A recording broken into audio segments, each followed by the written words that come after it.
Assalamualaikum warahmatullahi wabarakatuh. Innal hamdalillah nahmaduhu wa nasta'inuhu wa nastahdihi wa nastaghfiruh wa na'udzu billahi min shururi anfusina wa min sayyiati a'malina.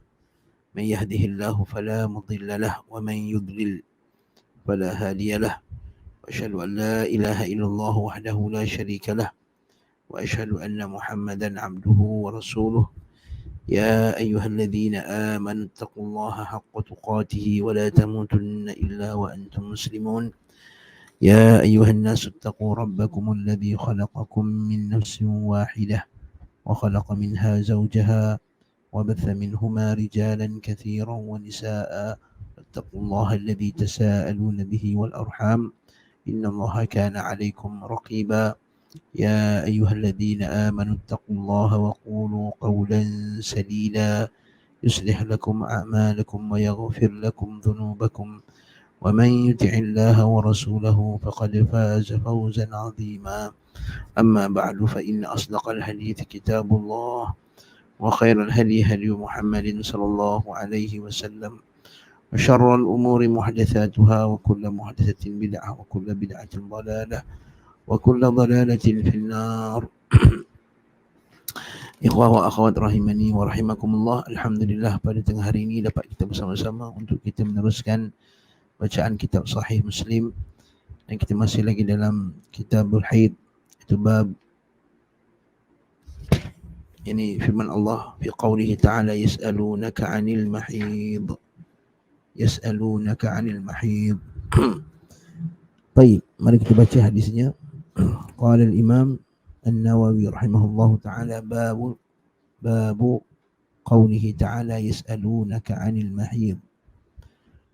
Qala al-Imam Muslim rahimahullahu ta'ala Muslim bin Hajjaj al-Qushayri rahimahullahu ta'ala bisanad muttasil ilayh wa haddathani Zuhair bin Harb qala haddathana Abdurrahman bin Mahdi qala haddathana Hammad bin Salamah qala haddathana Thabit عن أنس أن اليهود كانوا إذا حاضت المرأة فيهم لم يآكلوها ولم يجامعوهن في البيوت، فسأل أصحاب النبي صلى الله عليه وسلم فأنزل الله تعالى ويسألونك عن المحيض قل هو أذى فاعتزلوا النساء في المحيض إلى آخر الآية.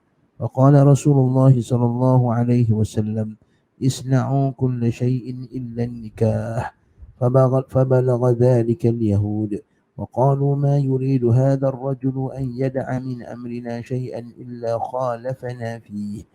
فجاء أسيد بن حضير وعباد بن بشر فقال يا رسول الله إن اليهود تقول كذا وكذا فلا نجامعهن. فتغير وجه رسول الله صلى الله عليه وسلم حتى ظننا أن قد وجد عليهما فخرج فاستقبلهما هدية من لبن إلى النبي صلى الله عليه وسلم فأرسل في آثارهما فسقاهما فعرفا أن لم يجد عليهما.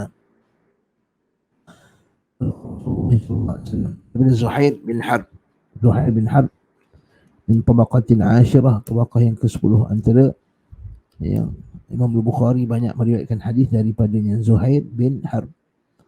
Qala haddatsana Abdurrahman bin Mahdi. Abdurrahman bin Mahdi ma'ruf, alim, ulama hadis yang besar. Mengaji daripada Abdullah bin Al-Mubarak, mengaji daripada Sufyan Al-Thawri, mengaji dengan apa lagi Syu'bah, dan juga guru dia sendiri Hammad bin Salamah. Jadi Abdurrahman bin Mahdi ni belajar dengan kibar ulama Abdurrahman bin Mahdi. Abdurrahman bin Mahdi ni pernah sekali anak murid dia Al-Qawariri beritahu beliau pernah mengajar 20,000 hadis. Begitu. Amla alaina Abdurrahman bin Mahdi 20,000 hadisan. 20,000 hadithan, 20,000 hadis min hifzihi, daripada hafazannya. Masya Allah, Abdurrahman bin Mahdi. Nah, Abdurrahman bin Mahdi telah beritahukan kepada kami Hammad bin Salamah. Abdurrahman bin Mahdi ni pernah orang tanya dia, macam mana kamu boleh kenal perawi hadis yang penipu? Kaifa tumayyiz bainal kadzab wa ghair kadzab? Macam mana kamu boleh kenal penipu dengan tak penipu? Macam mana kamu kaifa ta'riful kadzab? Macam mana kamu mengenal perawi yang penipu? Kata Abdurrahman bin Mahdi, macam mana kamu mengenal doktor yang gila? Kata kama ta'rifu at-tabib al-majnun.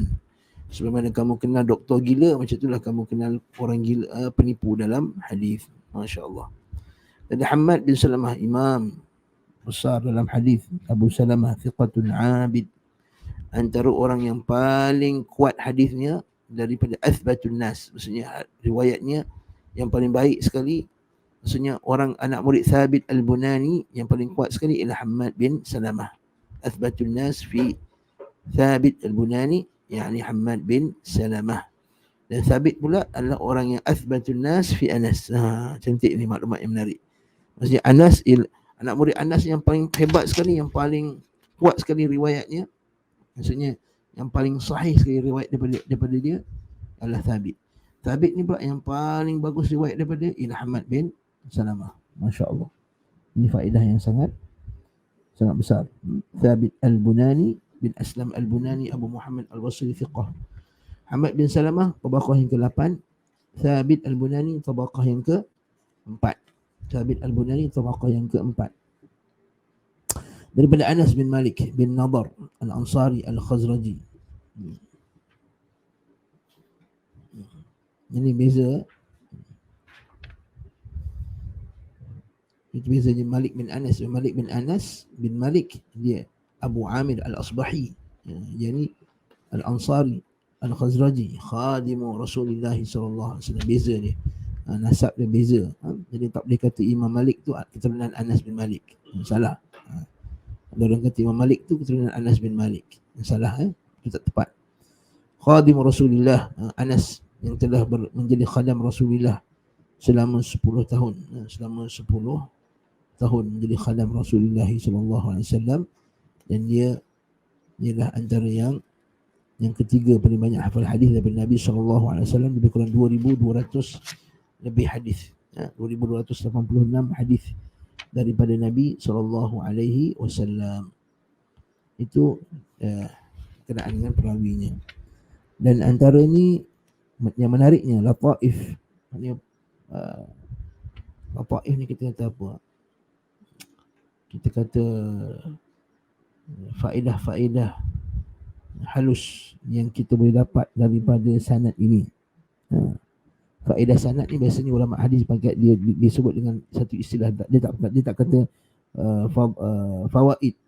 Dia kata lataif. Ada maksudnya maklumat tersembunyi yang kita boleh tengok daripada hadis ni, iaitu pertama sekali dia khumasiyatul musannif.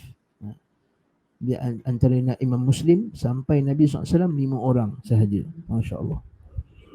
Yang keduanya menariknya pula, sanad ini semuanya haddathani dengan haddathana. Ini juga mahal ni sanad macam ni. Kita tengok bahasa Arab ya. Semuanya haddathani haddathana. Haddathani Zuhair bin Harb. Masya Allah. Ini maksudnya semua dengan lafaz sama'.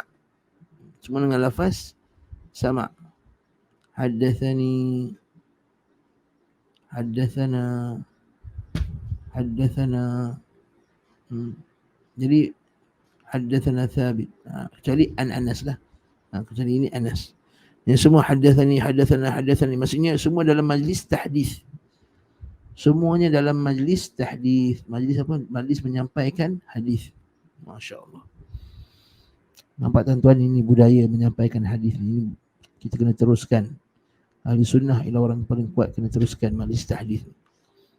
Guru, syekh dalam bidang hadis datang dan menyampaikan hadis kepada kita, sampaikan hadis, haddatsana qala. Ini satu budaya ulama hadis sampai sekarang. Walaupun nama-nama kita yang dengar hadis kan tidaklah tercatat dalam kitab-kitab hadis macam ni lagi lah, kerana mereka dah terkumpul dan telah ditapis dengan baik. Tapi kita kena teruskan majlis tahdis ini. Ini kerana inilah dia budayanya ahlul hadis. Seperti kata Syekh Hamid Akram Al-Bukhari, fatashabbahu fa inna tashabbuha bil kirami falahu. Menirulah orang yang mulia, sesungguhnya meniru orang mulia ini satu kejayaan. Jadi kita juga macam tu. Kita pelajar ni, kita tak adalah hebat macam Abdul Rahman bin Mahdi. Jauh sekali tuan-tuan rahmatullah dengan Thabit Al-Bunani yang qiyamul lail 40 tahun. Tak seperti Anas bin Malik, jauh sekali lah kita dengan mereka. Nah, Abdul Rahman bin Mahdi ni dia pernah berbincang pasal hadis dengan Waqi' daripada malam sampai pagi. Fatawafaqa hatta al-fajr, sampai subuh bincang pasal hadis. Nah, kita boleh sembang sampai subuh, tapi mereka boleh bincang hadis sampai subuh. Betul banyaknya ilmu mereka. Tapi kita tashabbuh dengan orang yang alim, orang yang saleh macam ni. Moga-moga Allah Subhanahu wa taala bagi kita tak banyak, sedikit pun jadilah dapat daripada mereka ni satu faedah yang sangat besar. Haddatsana, haddatsana maksudnya guru dia telah menyampaikan hadis dengan guru dia sendiri bacakan hadis tersebut. Beza dengan akhbarana. Akhbarana, anak murid yang baca hadis depan guru dia. Ini guru ni dengan mulut guru dia sampaikan hadis tersebut. Yang ketiga, anna rijaluhu rijalu jama'ah ghairu syaikhihi wa ma akhraja lahu Tirmidzi wa Muhammad bin Salam faqad akhraja lahu Bukhari haditsan wahidan fi kitab al-adab fi min sahihi. Perawi hadis yang kita sebutkan ni semua adalah dalam kutubus sittah. Kutubus sittah. Kecuali Zuhair bin Harb. Zuhair bin Harb ni tidak ada dalam At-Tirmidzi. Zuhair bin Harb, maksudnya Imam Tirmidzi tak sempat mengaji dengan Zuhair bin Harb. Naam. Wa minha annahu musalsal bil basriyin, musalsalun bil basriyin ghairu Syekh an-Nasa'i thumma Baghdadi thumma dakhala al-Basrah. Yang menarik lagi, semua yang dalam sanad ni basriyin, maknanya pernah duduk Basrah, lama Basrah. Kecuali Zuhair bin Harb. Zuhair bin Harb ni pernah masuk Basrah tapi tak duduk lama lah. Kata Syekh kami juga, Syekh Hamid, dia kata biasanya orang yang dapat gelaran ni macam Basri ke Madani ke, biasanya mesti dia duduk situ lebih 5 tahun. Mesti duduk lebih 5 tahun lah, 5 tahun dan lebih, baru dapat nisbah duduk negeri. Ada pun singgah sekejap tidak mendapat nisbah tadi. Macam Zuhair bin Harb bukan tak pernah masuk Basrah, pernah masuk Basrah tapi tak dapat lah Basri Al-Basri.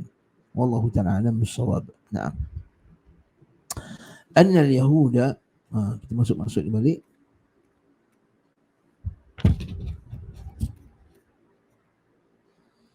Orang-orang Yahudi, kita baca dulu sekali lagi baru kita huraikan. Orang-orang Yahudi, apabila ada seorang wanita di antara mereka yang sedang haid, mereka tidak mahu makan bersamanya dan tidak mahu bergaul dengannya di dalam rumah.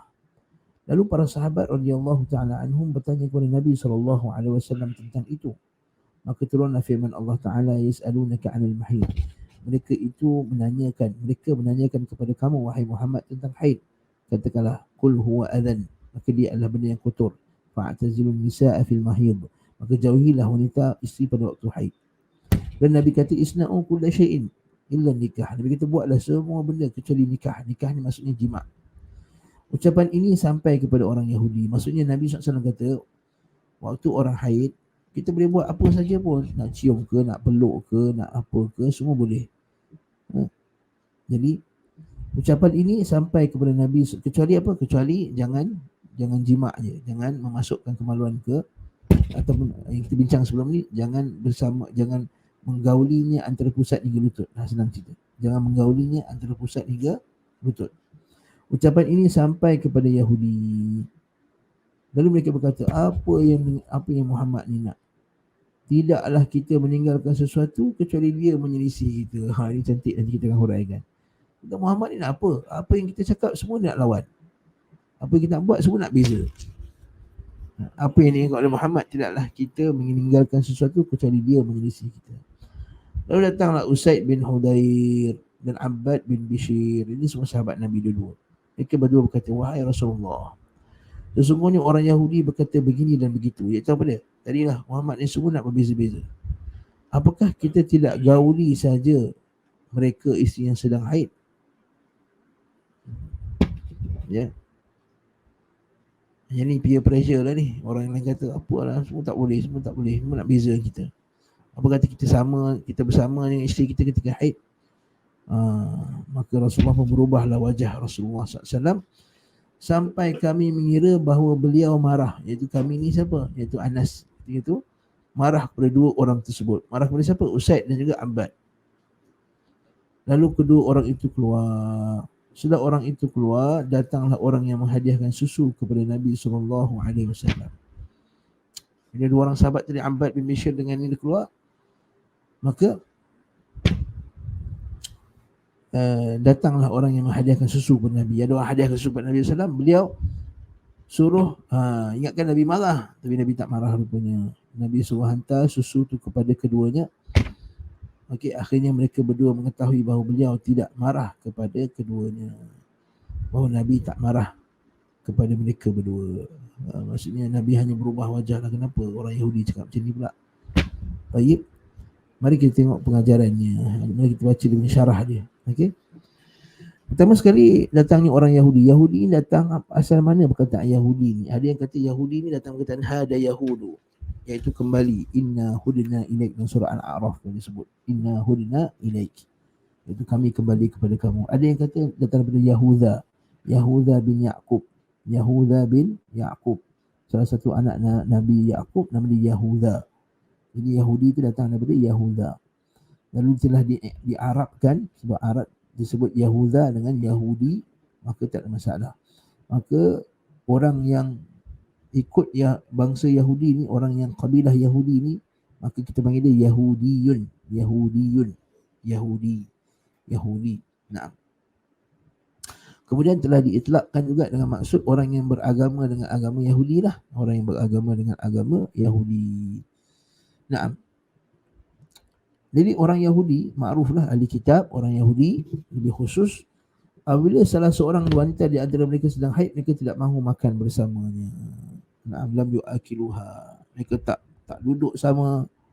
Bukan sekadar tak makan sama, tak makan sama, tak duduk la yusakinuhunna, tak duduk sekali pun, duduk sebelah-sebelah pun tak nak. Walam yukhalituhunna, tak bercampur dengan mereka. Bahkan setengah riwayat kata walam yujami'uha, lam jami'uha. Kenapa? Istiqdaran laha, kerana menganggap bahawa kotor. Cakap pun tak boleh.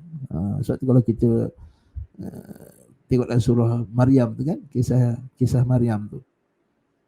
Wadhkur fil kitabi Maryam idin tabadat min ahliha makanan syarqiyya fattakhadhat min dunihim hijaban. Kan? Wadhkur fil kitabi Maryam. Ceritakanlah wahai Muhammad kisah Maryam. Idin tabadat min ahliha makanan syarqiyya. Ketika dia telah mengasingkan dirinya daripada keluarganya pada tempat yang jauh. Soal ketika itu dia haid. Fattakhadhat min dunihim hijaba. Fattakhadhat min dunihim hijaban. Maka dia pun buat hijab, ditutup. Ketika itu datangnya Jibril. Jibril datang tu yang Maryam terkejut tu. Jadi poin ni adalah mereka mengasingkan, tak campur, tak cakap, tak makan sekali, tak minum sekali. Jadi benda ni berbeza dengan apa yang kita bincang. Islam tak macam tu. Islam lain. Islam boleh, lepas kita belajar kan bagaimana Nabi SAW yattaki'i ala hijri, kata Aisyah radhiyallahu. Kana Rasulullah sallallahu alaihi wasallam yattaki'u ala hijri wa huwa yaqra'ul Quran. Nabi SAW bersandar pada peha aku dan keadaan kemudian Nabi SAW membaca Al-Quran. Ini hadis sebelumnya, kita belajar sebelum ni. Nabi SAW ketika dalam keadaan iktikaf, Nabi menghulurkan kepalanya. Kemudian Aisyah radhiyallahu anha menyikat. Yang baca sebab semua bab bolehnya jawazul ghusl haid ra'sa zawjiha wa tarjilihi, bab bolehnya isteri itu menyikat rambut suaminya, melayan suaminya, membasuh kepala suaminya ketika isteri itu dalam keadaan haid. Jadi tak ada masalah. Sebab itulah ini bezanya kita dengan Yahudi. Beza pula dengan Nasrani pula. Mereka pula tak ada langsung pantang larang langsung. Mereka campur habis semua. Haid ke tak haid, dah sah semacam. Jadi kat sini beza Yahudi dengan kita. Sebab tu kita kata Yahudi ni dia ada syadid, ada syiddah. Itu dalam dengan Al-Quran kata wa yadha'u anhum israhum wal aghlal kanat alaihim. Nabi Muhammad SAW ni diturunkan untuk meringankan mereka. Lepas tu Nabi Isa berkata, wa liuhilla lakum ba'd alladhi hurrima 'alaikum. Dan untuk menghalalkan kepada kamu perkara yang dahulu telah diharamkan ke atas kamu, wahai Yahudi. Apa yang diharamkan Yahudi? Yahudi dulu lemak binatang pun tak boleh makan. Suhumahuma. Allah Ta'ala sebut dalam surah Al-An'am tu. Tak boleh makan lemak pun tak boleh. Okey. Jadi orang Yahudi dia tak boleh makan lemak binatang, apa dia buat? Dia cairkan lemak tu jual. Nah, itu yang Nabi kata, Yahudi telah diharamkan ke atas mereka lemak binatang, lalu mereka mencairkannya, menjadikannya minyak, lalu menjual dan makan hasilnya.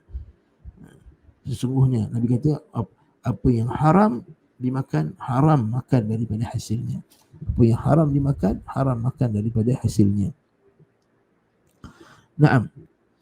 Lalu para sahabat pun bertanya kepada Nabi SAW tentang tu. Jadi para sahabat ni kan, dia pun tanyalah Nabi SAW. Masalah ashabun Nabi. Okey. Maka mereka pun jumpa Nabi SAW. Siapakah orang yang bertanya tadi?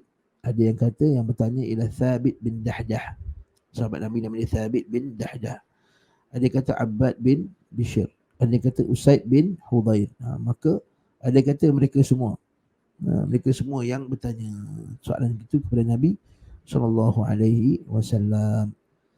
Naam.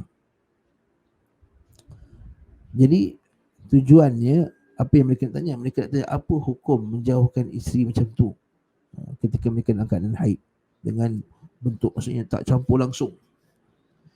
Bukannya tanya pasal orang Yahudi, tak, maksudnya apa hukum kita buat macam tu.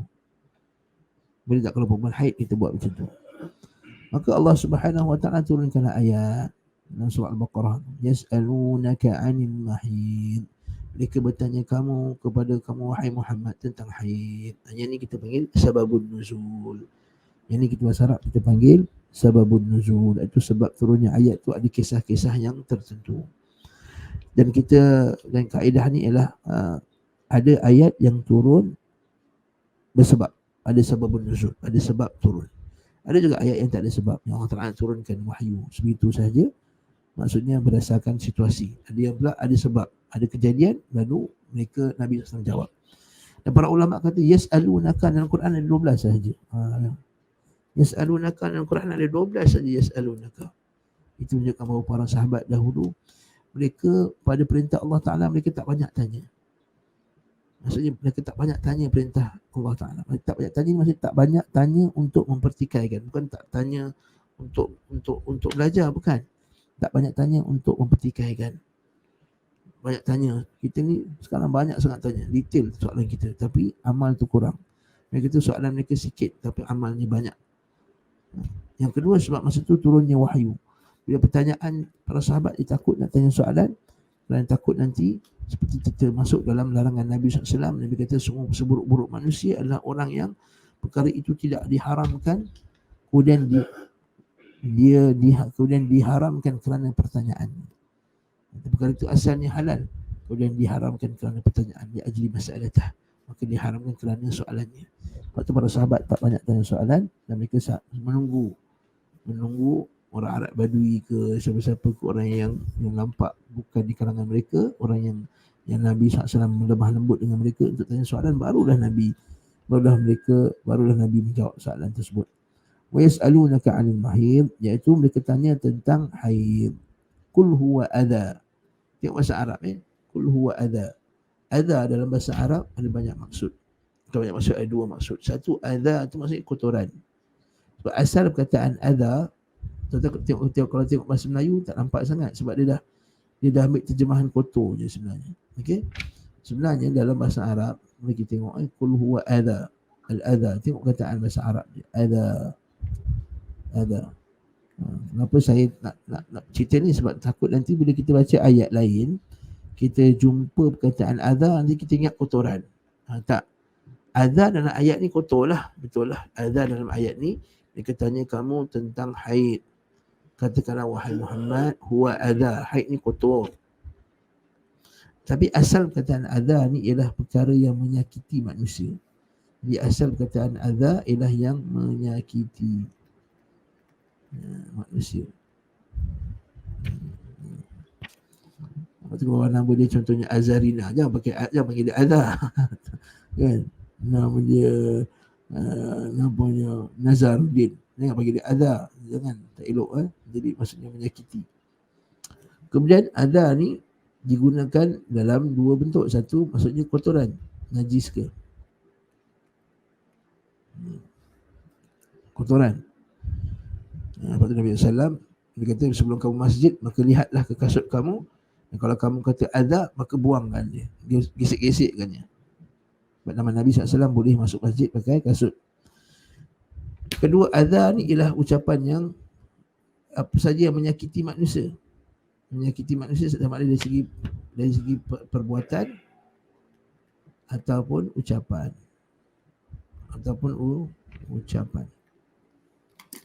Perbuatan ataupun ucapan. Jadi dua-dua ni boleh kita kata ada. Betul Allah Ta'ala kata, "La tubtilu sadaqatikum bil manni wal adha." Janganlah kamu rosakkan sedekah-sedekah kamu dengan al-manni, iaitu al-manni itu bila kita bagi something, kita nak balas balik. Wal adha, dan juga ucapan yang menyakiti hati ni. Contohnya orang datang nak sedekah, kita kata hang ni mai tiap hari, tiap minggu hang mai minta duit apa, tak ada kerja ke apa. Maksud nak ambil lah duit ni. Dia bagi juga, tapi sambil-sambil bagi tu dia sakit kan. Dia cakap ucapan-ucapan yang menyakiti orang yang meminta bantuan tadi. Betul Allah Subhanahu Wa Ta'ala kata, la tubtilu, jangan kamu batalkan sadaqatikum, sedekah-sedekah kamu, bil manni, iaitu dengan mengharap dibalas balik. Bagi sedekah dengan harapan nak balas something, nak dibagi something. Aku bagi kau ni RM100 ni, jadi kau undi aku beli raya nanti. Ini al-man. Wal adha, itu apa dia? Adha itu ialah penyakit, ucapan yang menyakitkan hati. Jadi adha ni ada dua maksud. Dalam kes ini, dalam hadis ni kenalah, iaitu hadis ni ialah kotoran. Jadi apa kaitan haid dengan adha pula ni kan? Sebab ya, adha ni kotor. Haid ni kan kotor, darahnya busuk, jadi dia menyakiti orang. Hatta wanita tu sendiri dia rasa tak selesa, betul tak? Kata JC kita, kalau haid ke apa, mesti nak mandi, nak balik, nak mandi, rasa tak selesa. Jadi itu adha lah, yu'dhun. Jadi suatu lagi, Allah Ta'ala kata, walladzina yu'dhuna al-mu'minina wal-mu'minat, dan orang yang menyakiti, yu'dhun orang mukmin bighairi maktasabu, dengan apa saja yang mereka, dengan apa yang mereka tidak lakukan, faqad ihtamalu buhtanan wa ithman mubina, maka dia telah menanggung dosa yang besar, buhtanan, kedustaan. Berarti tak boleh sakiti orang Islam, tak boleh sakiti orang Islam yang lain. Nampak? Lepas tu Nabi kata darah haid ni dia buat busuk tu pun dah menyakiti. Lepas tu lah kita ni menyakiti orang dengan benda busuk pun Nabi larang. Betul dia kata siapa makan bawang jangan masuk masjid. Nabi kata gosoklah gigi, siwaklah nak pergi solat. Maksud Nabi kata siapa yang nak pergi sembahyang Jumaat, mandilah. Antara sebabnya Jumaat suruh mandi tu sebab tak menyakiti. Lepas tu nak pergi, sebab tu dalam kaedah mazhab Syafi'i, apa saja ada perjumpaan umum, perjumpaan awam, disunnahkan mandi padanya. Apa saja ada istimak, ada pengumpulan, hari raya haji, Jumaat, sembahyang hatta Arafah pun ada bab mandi Arafah. Dia sebut tu mandi hari Arafah, mandi hari Mina, mandi Muzdalifah. Sebahagian disebut. Cuma sebahagian kata kalau terlampau dekat dia tak sunnah lah. Contohnya macam mandi Mina dan Arafah dengan Muzdalifah, mandi untuk melontar dan pergi ke Makkah, itu 2 kali sebab dia dekat, tak perlu. Maka sekali je cukup. Tapi masa hari macam hari Arafah ni, dalam kitab-kitab fiqh Syafi'i kata sebagiannya menyebut disunnahkan mandi. Sebab tak nak menyakiti dengan bau busuk dan kotoran tadi. Apatah lagi tuan-tuan, macam zaman sekarang ni, sebahagian daripada orang kita dia bela kucing. Kucing ni pergi berak kat rumah sebelah jiran dia, menyakiti jiran dia, tak menyakiti jiran dia. Jadi janganlah kita ni nak bela kucing, belalah. Nak bela anjing, belalah. Bukan bela anjing kafir lah kan, kita tak boleh bela anjing lah kan. Jangan sakiti dengan bau busuk sampah kita ke apa ke. Sebab bayangkan Nabi Al-Quran menggelarkan darah haid tu sebagai adab. Dia menyakiti orang dari segi baunya, kotorannya. Apatah lagi kalau yang lebih teruk daripada tu, lebih lagi dipanggil dengan adab. Barakallahu fikum. Cantik sini pengajaran kat sini. Lalu kerana itu jauhilah isteri pada waktu haid. Jauhilah isteri pada waktu haid. Jauhilah isteri pada waktu haid. Maka jauhkanlah isteri. Maka jauhi isteri pada waktu haid ni iaitu apa dia? Jauhilah isteri dengan maksud tidak berjima. Jauhilah isteri ketika waktu haid ni. Fa'tazilun nisa'a fil mahid. Nampak tak? Jauhilah isteri pada waktu haid. Pada waktu haid. Wa'tazilun nisa'a fil mahid. Iaitu fi zamanil haid.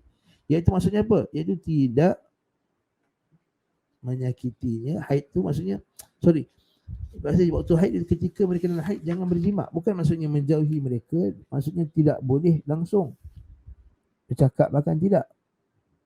Sebab itulah Nabi SAW dia bagi komentar lepas tu. Ini kita kata mentafsirkan apa dia, mentakhsiskan ayat. Ini faedah yang sangat bagus, masya-Allah, dalam ilmu hadis, masya-Allah. Itu apa dia?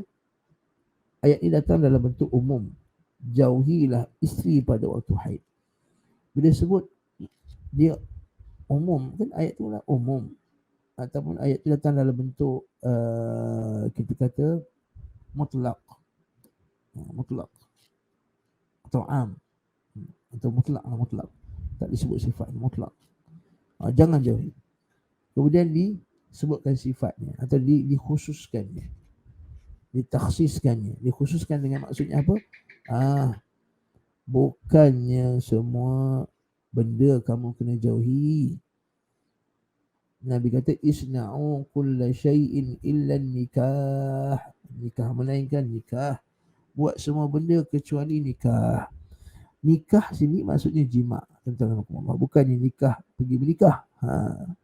Lepas tu dalam bahasa Arab kataan nikah juga maksudnya adalah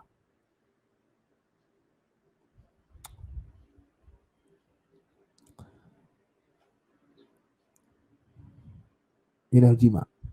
Dalam bahasa Arab nikah ada dua maksud. Satu, bernikah. Lepas tu bila orang nikah kan dia kata ankahtukaha.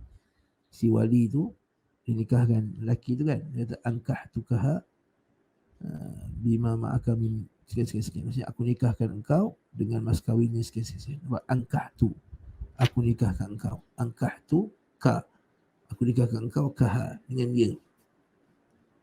Lafaz nikah kan. Okay. Tak kata wala tankihul musyrikati hatta yu'min. Yang kamu nikah dengan orang perempuan musyrik sehinggalah mereka beriman. Wala tunkihul musyrikin hatta yu'minu. Yang kamu nikahkan lelaki musyrik dengan anak kamu. Tapi nikah juga maksudnya ijma'. Nikah juga dalam bahasa Arab maksudnya jima', iaitu haqiqatul wad'i. Maka itu maksudnya ialah nikah maksudnya jima'. Jadi kat dalam kes ni ialah nikah jima'. Maka Nabi khususkan, Nabi kata bukan semua benda yang kamu tak boleh. Dalam Al-Quran tu yes. Tapi Nabi kata lakukanlah ke semua perkara kecuali jima'. Dan juga seperti mana hadis yang kita belajar 2-3 hadis sebelum ni, iaitu apa yang di antara pusat hingga lutut. Apa yang antara pusat hingga lutut. Di kawasan tersebut memang diharamkan menurut mazhab Syafi'i. Ucapan ini sampai kepada orang Yahudi. Sampai ke orang Yahudi. Sebab apa? Sebab orang Madinah juga, Yahudi duduk dekat Madinah. Orang Yahudi duduk dekat Madinah. Kan? Lalu mereka berkata, apa yang diinginkan oleh orang ni, Muhammad ni? Dia tak puas hati. Ma yuridu hadzal rajul wa huwa min rijman la ya'nihu la ta'tarif bi risalatihi an yada'a fi amrina syai'an min al-ashya' fi hali min al-ahwal illa khalafana illa fi hal mukhalafa iyana fi dhalika syai', ya'nuna bi dhalika anna majal muslim mukhalif li dinihim. Jadi orang Yahudi ni tak suka Muhammad ni semua benda kita buat macam ni, dia mesti nak lawan. Nak buat macam ni mesti nak beza. Macam tu lah maksudnya. Kita buat ayat zaman sekarang kan.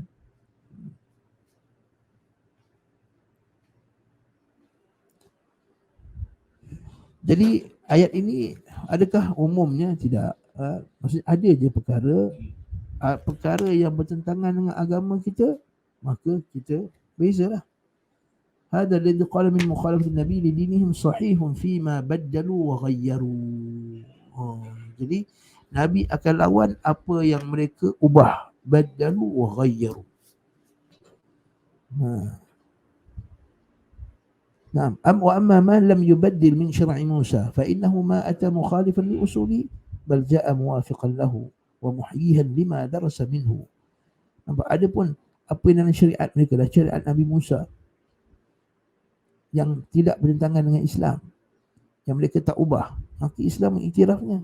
Betul Allah Ta'ala kata dalam Quran, syara'a lakum minad dini ma wassa bihi Nuhan. Nah, dan syariatkan kepada kamu wahai Muhammad dengan apa yang telah diwasiatkan kepada Nabi Nuh, iaitu pada usulnya. Adapun pada furu', maka itu kita berbeza lah memang, kerana setiap kaum dia ada syariat. Likullin ja'alna minkum syir'atan wa minhaja. Likullin ja'alna minkum syir'atan wa minhaja. Setiap orang, setiap kaum mesti ada dia punya syariat sendiri. Jadi pada usul, mana mereka yang tak ubah, sama. Setelah ada satu interview dengan seorang padri Rabai ni, ditanya, dia kata kita kalau tak ada tempat nak solat, orang Yahudi kata kita tak boleh solat dekat gereja sebab Kristian mensyirikkan Allah. Dia sebut ni padri Rabai ni, Kristian mensyirikkan Allah. Dia kata Allah Ta'ala tu tiga dan seumpama dengannya.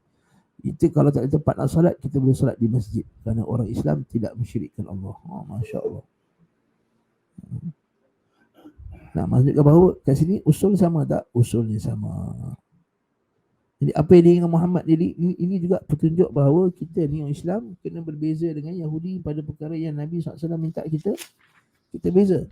Itu lebih banyak dalam banyak hadis Nabi SAW, khaliful Yahud. Nabi kata beza dengan sallu ala ni'alikum. Pakailah kasut dalam solat.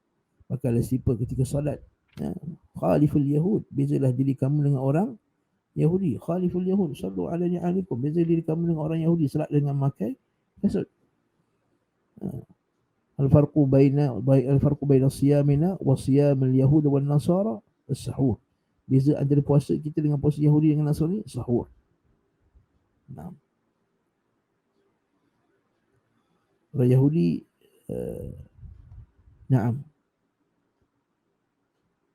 menyimpan janggut dan menyimpan nisai. Orang Yahudi dua sekali. Nabi kata khaliful Yahud, urfu syawarib, utrukul liha, wa'fu syawarib. Kita trim nisai, wa'fu liha, kan? Wa'fu luha, watrukul luha, simpan janggut, ila akhirih. Nah, lalu mereka berkata, orang Yahudi menjadikan kubur sebagai binaan-binaan. Islam minta kita berbeza dengan mereka. Ila akhiri. Dalil bahawa kita kena mukhalafah orang Yahudi pada perkara yang bertentangan dengan sunnah Nabi SAW, syariat kita. Patut Al-Imam Syekhul Islam Ibn Taymiyah ada kitab Iqtida Siratil Mustaqim fi mukhalafati ashabil jahim. Kita meneliti jalan yang lurus dalam usaha kita membezakan kita dengan pengikut-pengikut ataupun penghuni-penghuni neraka Jahannam. Syadid dan bertajuk ni.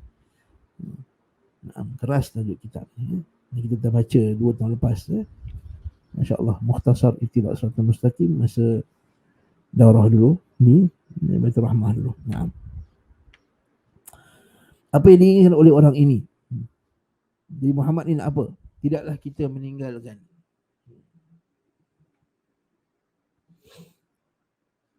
kecuali dia akan menyelisihi kita.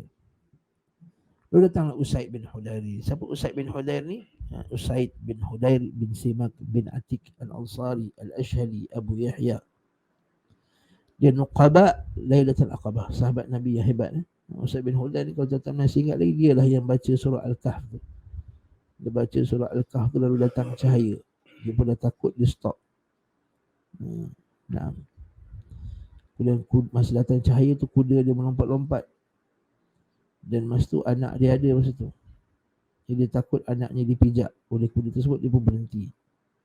Esok pagi dia cerita kat Nabi SAW berkenaan dengan perkara tersebut. Lalu Nabi kata semuanya itu adalah malaikat, segerombolan malaikat yang datang turun nak dengar kamu baca surah Al-Kahf. Kalau kamu teruskan membacanya sampai pagi, dan kita semua akan nampak cahaya tu. Nah, jadi juga Nuqaba Ahli Lailatul Aqabah, masa malam Lailatul Aqabah, perjanjian Aqabah yang kedua, datang 84 orang daripada sahabat Nabi radhiyallahu ta'ala anhum. Mereka semua angkat sumpah setia dengan Nabi SAW. Jadi sebelum mereka pulang, Nabi telah melantik 12 orang Nuqaba. Sebagaimana dahulu orang Yahudi juga ada 12 Nuqaba Bani Israel. Nuqaba ni kenapa dilantik Naqib ni? Naqib ni untuk memantau mereka dalam pelaksanaan perintah Nabi SAW. Masa perjanjian Aqabah kedua tu, Nabi telah perintahkan agar mereka tidak minum arak, tak berzina, tidak bunuh anak mereka, tidak khianat dan seumpama dengannya. Naam. Jadi dalam ni disebut, jadi Nabi pun lantiklah Naqib. Sebab apa? Masa tu kan Madinah belum ada pemimpin lagi, belum lagi ada pemimpin negara. Sebab tu lantik Naqib ni untuk apa dia? Untuk pantau. Itu budaya Naqib ni pun masih lagi diteruskan sampai sekarang. Cumanya terus sekarang kita dah ada pemerintah Muslim, dia tak perlu lagi Naqib lagi dah. Jadi Naqib ni dia punya tugasnya hanyalah kecil, hanya nak pantau anak-anak buah adakah laksanakan sunnah-sunnah Nabi SAW. Adapun membuat usrah-usrah secara tersembunyi, itu bukan lagi antara syiar ahli sunnah. Itu antara syiarnya Khawarij, Ikhwan Muslimin, yang buat usrah-usrah tersembunyi tutup cermin. Itu bukannya lagi sunnahnya Nabi SAW.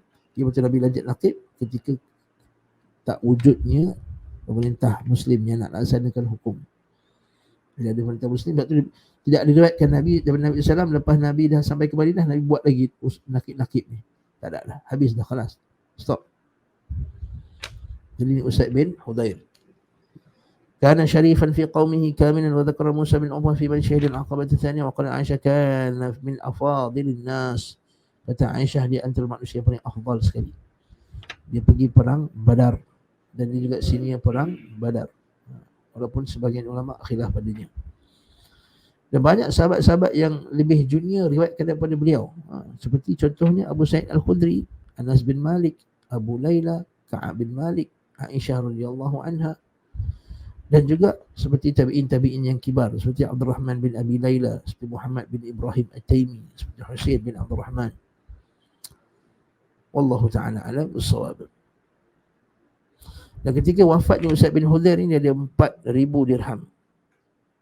Wa alaihi ketika dia meninggal, dia ada hutang 4,000 dirham. Fa bi'at arduhu, maka tanahnya dijual. Untuk apa? Untuk bayar hutang tadi. Maka Umar Al-Khattab, dia kesian, dia tak nak tengok keluarga Usaid bin Hudayr. Dia kata, la atruku bani akhi alatan faradda al-ard wa ba'a thamaruha min al-gharma 4 sinina bi 4,000 kull sana 1,000 dirham. Dia kata, aku takkan biarkan saudaraku ini, anak-anak saudaraku ini dalam keadaan kemiskinan. Kembalikan tanah tadi, tak payah jual. Wa ba'a thamaruha, tapi disewakan tanah tersebut. Kemudian hasilnya itu dibayarlah hutang secara taksid, secara bertangguh, dan dibayar 1,000 setahun. 1,000. Akhirnya selesai, tanah itu tidak dijual. Sayang Umar Khattab kepada Usaid bin Al-Hudayr. Dan dia meninggal tahun, sebagian kata tahun 20 Hijriyah. Okey, 20 Hijriyah. Wallahu ta'ala alam. Besar itu meninggal pada tahun Sayyidina Umar radhiyallahu anhu, seperti yang dikisahkan tadi. Itu Usaid bin Hudayr. Dan Abbad bin Bishr. Siapa Abbad bin Bishr pula? Abbad bin Bishr pula ialah bin Waqshin, Zughbah bin Za'ura bin Abdul Ashhal bin Jusama. Abdul Ashhal ni ialah orang asal Madinah lah, Bani Abdul Ashhal. Min al-Khazraj al-Ansari. Sebab itulah orang musyrikin, orang kata ni geng-geng Bani Abdul Ashhal. Abu Bishr Abu Rabi' al-Ashhali qala Abu Abdul Bar la yakhtilifuna annahu aslama bil Madinah ala yadi Mus'ab bin Umair. Dia masuk Islam di tangan Mus'ab bin Umar. Maksudnya dia antara orang-orang Madinah yang awal lah. Sebab masa perjanjian Aqabah yang pertama tu, Nabi SAW hantar Mus'ab bin Umair untuk mengajarkan mereka Al-Quran. Jadi Mus'ab bin Umair ni, dia awal-awal ni dia jumpa Sa'ad bin Mu'adh dulu. Sa'ad bin Mu'adh masuk Islam. Kemudian dia jumpa Abbad bin Bishr. Maksudnya awal-awal dia masuk Islam. Dan kelebihan Abbad bin Bishr ni, dia antara orang yang mengikuti perang Badar. Jadi bila sini yang perang Badarnya, maka dia adalah ahli mesyuarat Umar Al-Khattab. Kaedah macam tu. Ahli, siapa yang ikut perang Badarnya, maka dia ahli mesyuarat Umar Al-Khattab. Itulah kata sebagian ulama salaf, dia kata kamu ni begitu cepat menjawab soalan hukum hakam. Sedangkan soalan itu kalau diberikan kepada Umar Al-Khattab, nescaya Umar Al-Khattab akan kumpulkan semua ahli perang Badar untuk mesyuarat. Nampak tak? Itu kehebatan ahli perang Badar. Umar Al-Khattab akan kumpulkan semua ahli perang Badar untuk mesyuarat tentang jawapan bagi persoalan tersebut. Kita ni membujur lalu melintang patah. Semua nak jawab.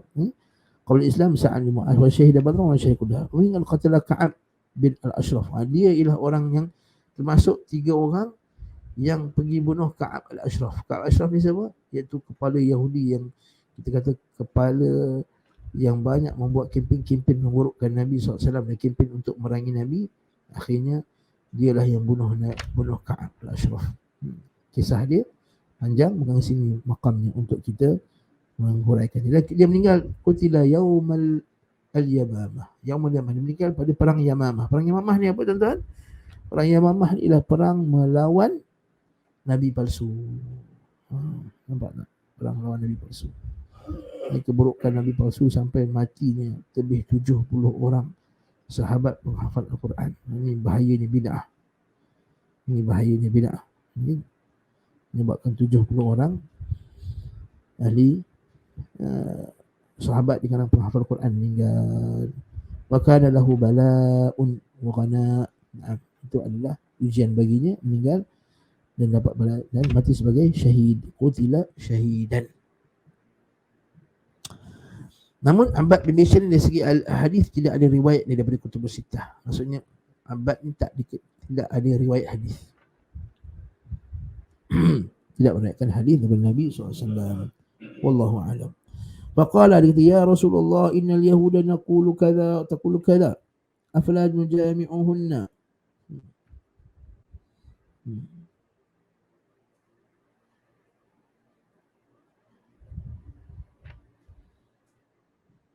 Dia kata atujami'uhunna fil mahid. Dia macam ni. Dia kata, soalan dia kata, ya wahai Rasulullah, orang Yahudi kata macam ni. Maksudnya tadi kan Yahudi kata, kenapa Muhammad ni asyik nak beza kita je? Jadi Usaid bin Huldan Abbad ni lagi semangat nak beza dengan Yahudi. Kata, ya Rasulullah, apa kata kita jimat je isteri kita masa diorang ni haid, kita lawan Yahudi betul-betul. Itu masuk soalan dia tadi lah. Nampak tak? Mereka tanya soalan ni bukan sebab nak lawan perintah Allah Ta'ala. Allah Ta'ala kata fa'tazilun nisa'a fil mahid.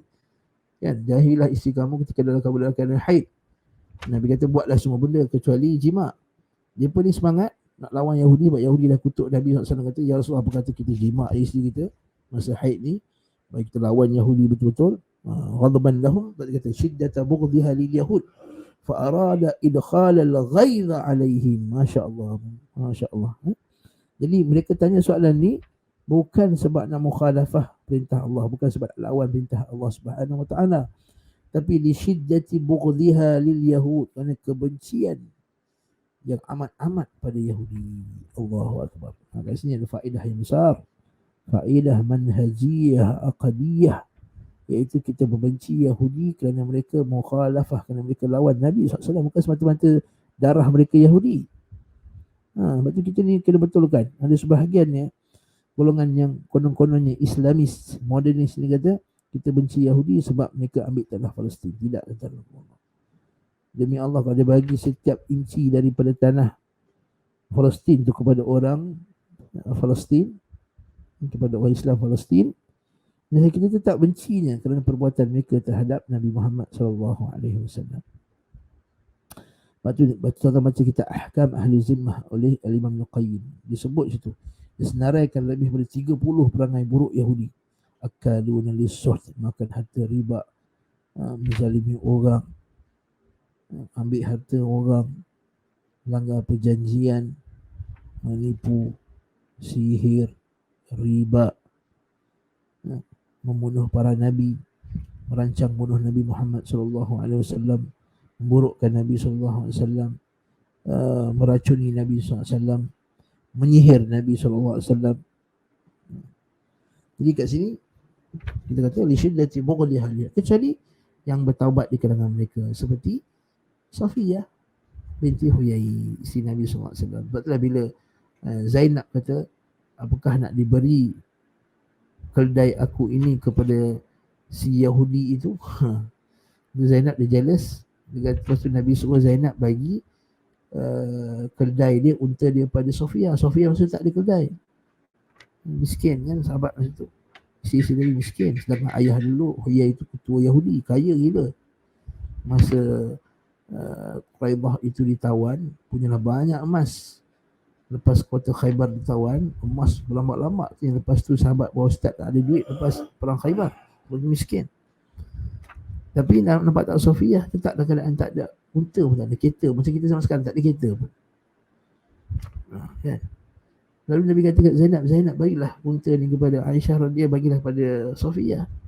Zainab agaknya jealous agaknya atau wallahu alam. Dia kata, apakah aku nak berikan unta ni kepada si Yahudi itu? Akhirnya Nabi marah. Lalu Nabi boykot Zainab Zulqaidah, Zulhijjah dan Safar. Dekat 2 bulan Nabi boykot Zainab disebabkan ucapan Zainab tu tadi. Menunjukkan bahawa kita bukan resis dengan Yahudi, tak. Jadi kita lawan Yahudi itu, kita benci dia sebab penentangan dia kepada Islam. Dan adakah kebencian itu menyebabkan kita menzalimi juga? Tidak. Nampak orang Yahudi duduk dengan Madinah dengan sahabat tadi, tak ada pula sahabat dia sepak ke Yahudi, tak ada, kan? Maka dia tak sepak ke Yahudi tadi. Dia kata apa dia? Maka dia kata, apakah kita berjimat? Fataghayyara wajhu Rasulullah, maka berubahlah wajah Rasulullah sallallahu alaihi wasallam tama'uran syadidan. Seperti mana dalam kitab Syama'il, kitab Tirmizi kan disebut Nabi sallallahu alaihi wasallam ni muka dia putih dan nampak kesan marahnya pada wajahnya, seperti rumman, seperti buah delima yang diperah, kan? Sebab tu Nabi ni nampak wajah dia kalau dia marah. Fa'tazilun nisa' fil mahid. Maksud Nabi berubah. Kenapa Nabi berubah wajah dia? Sebab nak lawan kitabullah tadi. Para sahabat tak ada niat nak lawan kitabullah. Kat sini ada faedah yang sangat penting, iaitu kadang-kadang ada orang diucapkan satu ucapan, dia bukan niat nak lawan sunnah, kan? Tapi kadang-kadang dia terucap tu sebab semangat terlebih. Maka janganlah kita nak tahzir kawan-kawan kita sendiri sebabkan semangat terlebih tadi. Maksudnya kita layan lagi. Macam kita dah sebut, dalam setengah kawan-kawan kita ni memang keras, benci betul bid'ah, lalu berucap ucapan yang keras terhadap ahli bid'ah. Maka janganlah kita pula yang pergi, dia keras sangat ni, jauhkan dia. Tak. Dia saudara kita, bahkan kita lebih cintai dia daripada yang lain. Betul kata, saya masih ingat di ucapan Syekh Muhammad bin Hadi Al-Madkhali. Dia kata apa? Demi Allah, sahabat kita yang syadid di atas sunnah ni lebih kita cintai daripada bidah. Walaupun hatta dia syadid ke atas kita, lebih kita cinta dia daripada ahli bidah. Naam. Hatta dhanna an qad wajada, sehinggalah kami sangka Nabi dah marah dah. Nabi dah marah kepada Usaid dan Abbad, dah berubah dah. Sehinggalah fakharaja, mereka pun takut, mereka pun keluarlah ila hajatihima wa yata'ayakuna khurujahuma khawfan min ziyadati taghayyuri. Dan dikatakan mereka ni pergi kerana mereka dah takut Nabi bertambah-tambah marah. Tiba-tiba ada orang bagi hadiah, fastaqbalahuma hadiyatun.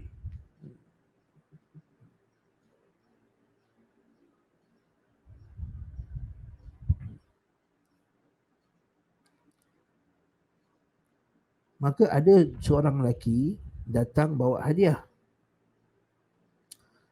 Kan masa dia nak keluar, nak keluar, lalu datang orang tu nak bawa hadiah, datanglah. Maka mesti bertembung dulu dengan orang-orang nak keluar rumah Nabi, kalau besar mana pun. Berjumpa. Dah bertemu, bawa satu bekas.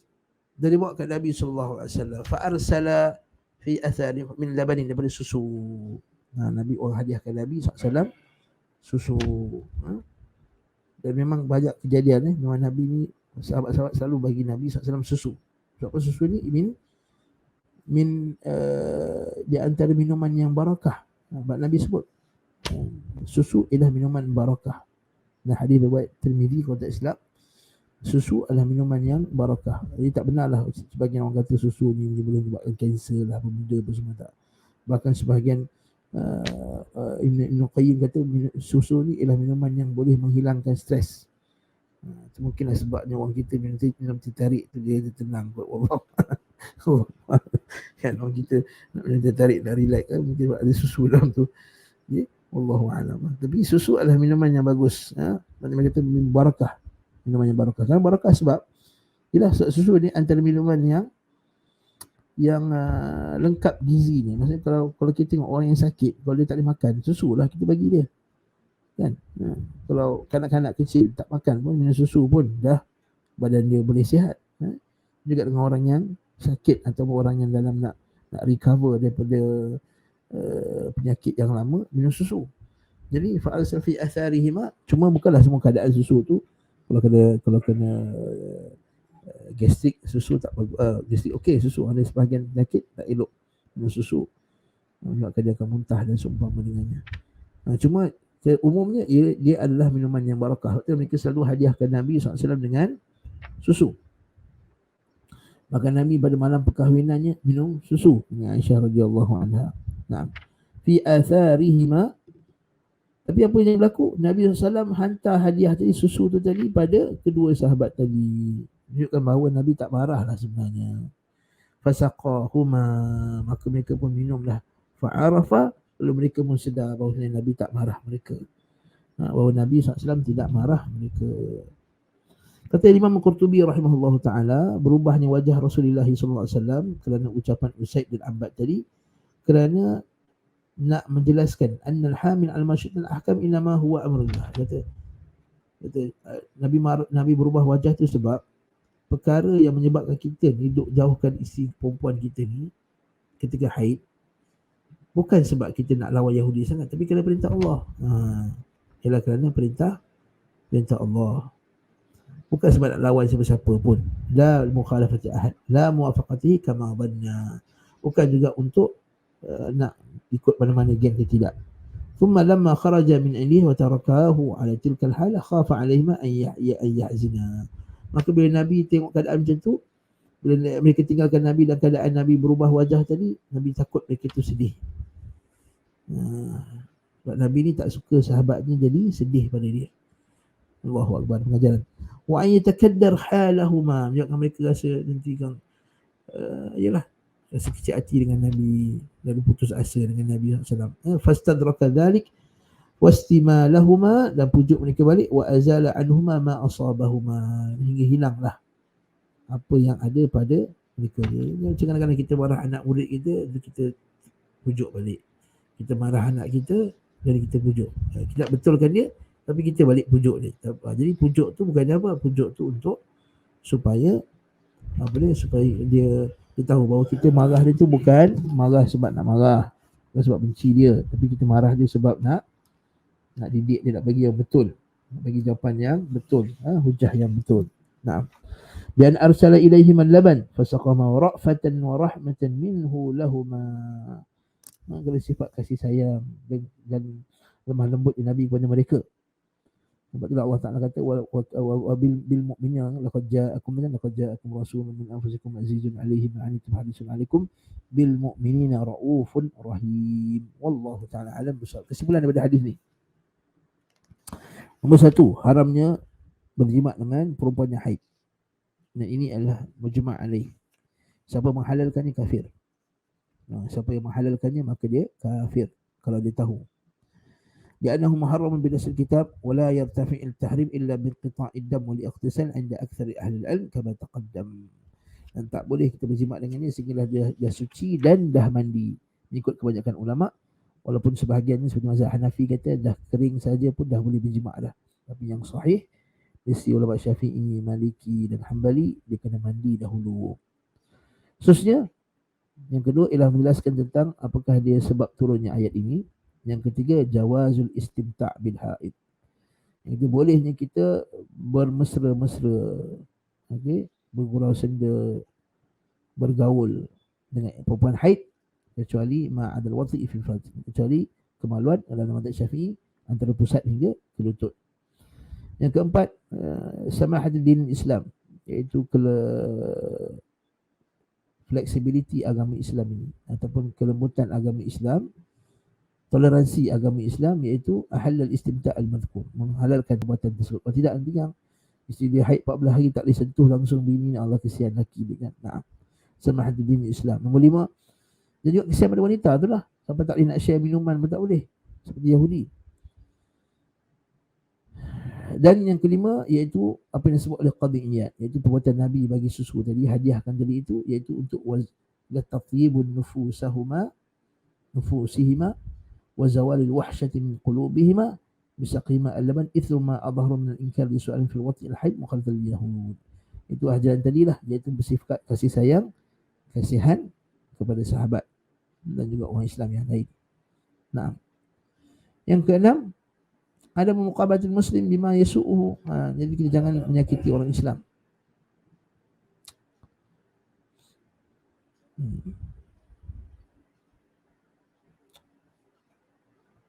Naam, iaitu kita ni tak semua benda yang kita balas lah. Kalau orang sakiti kita, tak semua kita balas. Macam tadi Ustaz bin Khudair ucapkan sesuatu yang Nabi sakit, tapi Nabi tak cakap, Nabi diam.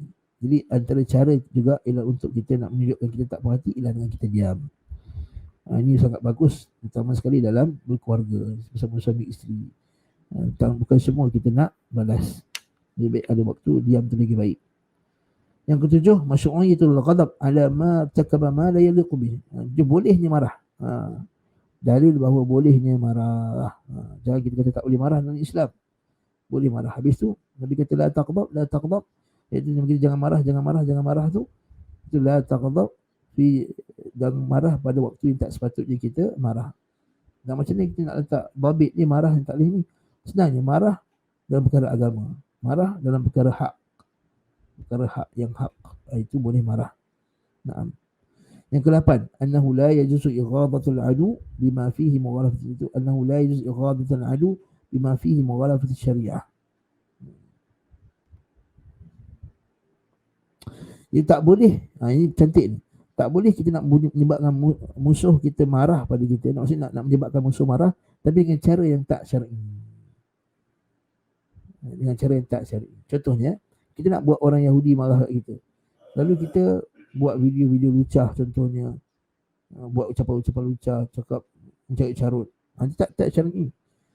Macam kalau tengok dulu ada kes tengah tiba-tiba netizen Malaysia ni tiba-tiba jadi semua nak lawan Israel dulu kan. Ada yang keluar ucapan F word tu kan pada orang Yahudi, F lah orang Yahudi, F lah Jews. Tak betul lah tu. Kita timbulkan kemarahan tapi dengan cara yang melanggar syarak. Sama lah macam kes Ustaz bin Hudain ni, dia nak menimbulkan kemarahan orang Yahudi dengan cara melanggar perintah Allah Ta'ala. Jadi Nabi marah juga, Nabi tak kasih. Cantik mengajar dekat sini, nombor 9, iaitu bolehnya menerima hadiah. Yang ke-10, dan yang bagi istibral al-ghadab al-muslim. Tak boleh kita terus merasa marah kepada orang Muslim kalau tak ada perkara yang menuntut kita untuk melakukannya. Okey. Nah, yang ke-11, istihbab sukutut tabi' inda ghadabil matbu' ta'adduban ma'ahu. Itu bolehnya pengikut dia pun diam juga. Apabila ketuanya tadi ataupun dia punya guru dia tadi diam. Nah. Yang ke-12, istihbabul mulatafah, iaitu digalakkan kita bersifat lemah lembut, wal mu'anasah ba'dal ghadab, iaitu lepas kita dah marah kita digalakkan untuk pujuk balik, lemah lembut balik, iaitu kita jadi mesra balik dengan orang yang kita marah tadi. Wallahu ta'ala alam bissawab. Kata Syekh, in uridu ila al-islah mastata'tu wa ma taufiqi illa billah alaihi tawakkaltu wa ilaihi unib. Sangat banyak pengajaran hadis ni. Wallahu ta'ala alam bisawab. Minggu depan kita akan tengok babul madhi. Jadi saya minggu depan dah masuk babul madhi, insya-Allah. InsyaAllah. Kalau ada kelas lagi lah. Ada kelas lagi ke? Dalam tak ingat lah. Minggu depan ada kelas lagi ke? Akhi Nazir. Kita tengok iklan nanti lah tuan-tuan. Wallahu ta'ala alam bisawab. Saya stop kat sini. Fatul Majid kita tangguh di Paraya insya-Allah. Dan Ramadan ni tak boleh ceramah lebih dari sejam, cepat haus. Jadi subhanakallahumma bihamdik asyhadu an la ilaha illa anta astaghfiruka wa atubu ilaik. Sallallahu ala Muhammad wa ala alihi wa sahbihi wa sallam. Walhamdulillahirabbil alamin. Assalamualaikum warahmatullahi